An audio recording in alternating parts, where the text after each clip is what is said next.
দিনকে প্রতিষ্ঠা করার লক্ষ্যে, দিনকে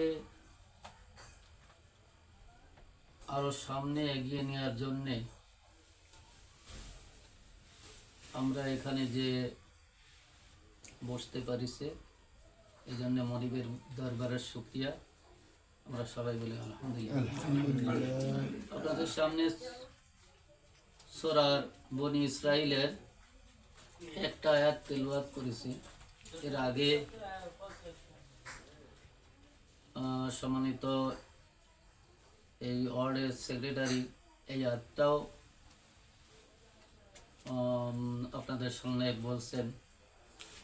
আল্লাহ রাব্বুল আলামিন এই আয়াতের মানুষের যে আমলনামা রেকর্ড করতেছেন, এটা প্রমাণ করে যে আল্লাহ রাব্বুল আলামিন যে তার